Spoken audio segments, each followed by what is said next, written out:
Ang Troll 2 ang kasunod ng Troll, ang nakakagulat na monster hit ng Netflix noong 2000 at 22 ay opisyal nang inilabas. At matapos gumawa ng malaking ingay ng orihinal sa genre, ang malaking tanong ay, natapatan ba ng sequel na ito ang unang pelikula? Sa totoo lang, oo, sa tingin ko natapatan nito. Bagamat halatang mas maliit ang budget ng pelikulang ito kumpara sa kahit anong nilalabas ngayon ng Monsterverse. Parang naglatag ito ng posibleng perpektong plano kung paano dapat umusad ang Monsterverse. Pag-uusapan ko pa yan mamaya. Bago tayo magsimula, pag-usapan muna natin ang nasa likod ng Norwegian Monster Movement. Roar Utog. Totoo, Roar talaga pangalan niya. Siya ang direktor ng Troll at Troll 2. Ngayon, malinaw na ipinapakita ni Utog na hindi lang siya gumagawa ng ilang creature features para sa Netflix. Sinusubukan niyang bumuo ng isang buong Norwegian kaiju identity. Ang layunin niya sa mga pelikulang ito ay hindi lang kopyahin ang mga umiiral na. Layunin niyang pagsamahin ang mga alamat, tanawin at tono ng Norway sa blockbuster na enerhiya ng mga halimaw. Sa tingin ko, epektibo ito. Nakabatay ito sa magagaspang na tanawin ng Norway, mga alamat, kasaysayan ng mga troll at kakaibang humor ng kanilang kultura. Kung ang troll ang patunay ng konsepto, ang Troll 2 naman ang simula ng mas malaking bagay. Kung magpatuloy ang ganitong momentum, posible talagang makabuo ang Norway ng sariling franchise ng mga halimaw na kayang makipagsabayan kina Godzilla at Kong. At sa totoo lang, nakakabaliw isipin yon.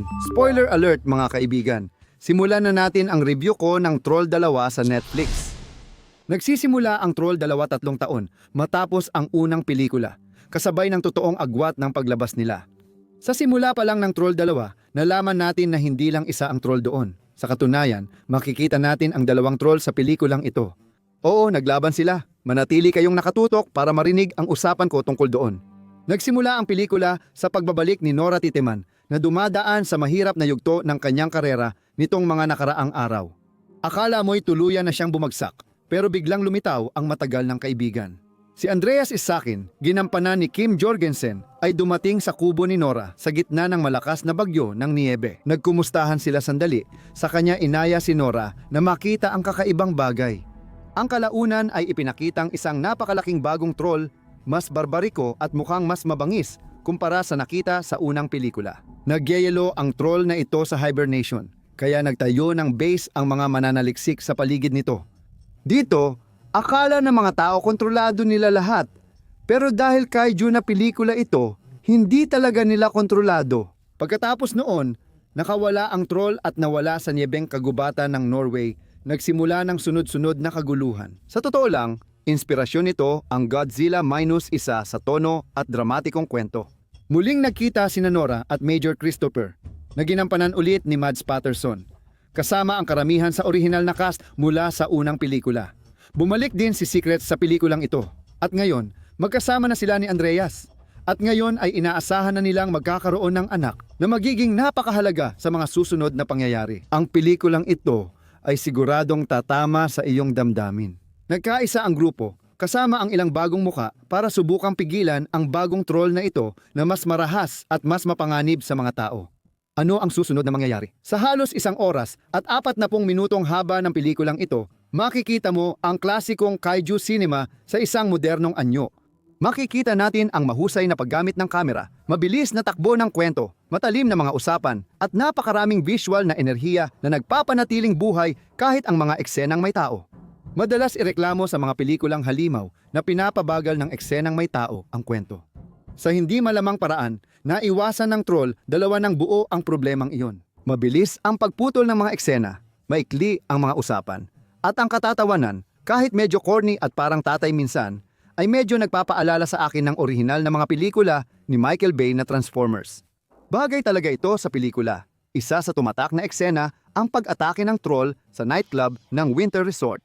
Kalahati ng tao ay naglabas ng cellphone para mag-record habang binubuksan ng halimaw ang bubong.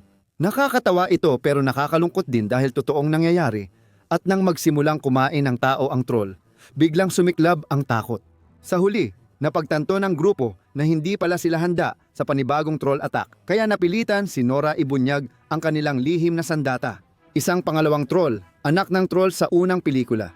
Itong partikular na troll na tinatawag nilang maganda ay wala ang parehong galit sa mga tao. Kaya ang mga interaksyon nila dito ay mas malapit sa isang uri ng Kong style na komunikasyon na nakikita natin sa Monsterverse at sa ilang mga naunang pelikula ng King Kong. Yan lang ang masasabi kong maihahambing dito. At sa pagpasok ng dalawang bagong troll na ito, dito maaaring makaramdam ng kaunting pagkadismaya ang ilang tao. Pinush talaga ng marketing ang troll versus troll na tema ng pelikula. Oo, nakuha natin yon.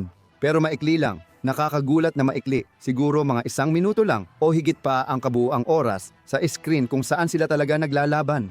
Hindi ito masama. Sa totoo lang, maayos itong gumagana sa kwento.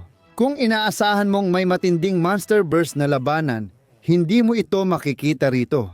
Sa halip, kahit sandali lang silang naglalaban sa screen, ramdam mong malalaki, mabibigat, at mabagal gumalaw ang mga troll na nagpapakita ng laki nila. Mas gaya ng Godzilla 2014 kaysa Godzilla X Kong The New Empire.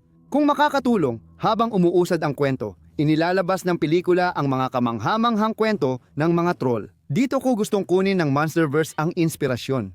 Walang dahilan kung bakit ang isang random Norwegian troll ay mas nakakatakot o misteryoso kaysa sa ilang kontrabida sa Monsterverse. Pero nandito tayo ngayon. Paborito ko sa pelikula ang maliliit na bahagi ng paglutas ng puzzle at paghuhukay sa sinaunang kasaysayan. Pinatindi ng mga eksenang ito ang tunay na nangyayari sa mundo. Ihambing mo yan sa Scar King ng GXK na parang minadali at hilaw ang kasaysayan dahil sa lore na ito.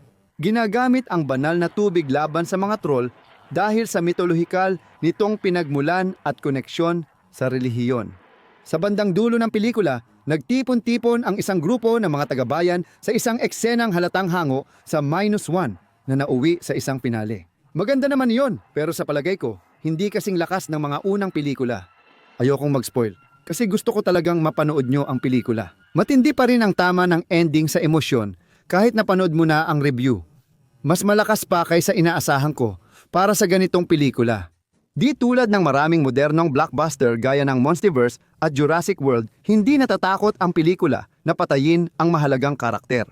Dahil sa subplot ng pagbubuntis na nabanggit ko, may isang eksenang parang suntok sa sikmura sa dulo ng pelikula. Ihahanda na kita para doon. Sa huli, yung kontrabida, baka hindi naman talaga masama. Galit lang sila sa sangkatauhan. Natalo ang troll, nabuhay ang mabait na troll na si Beautiful.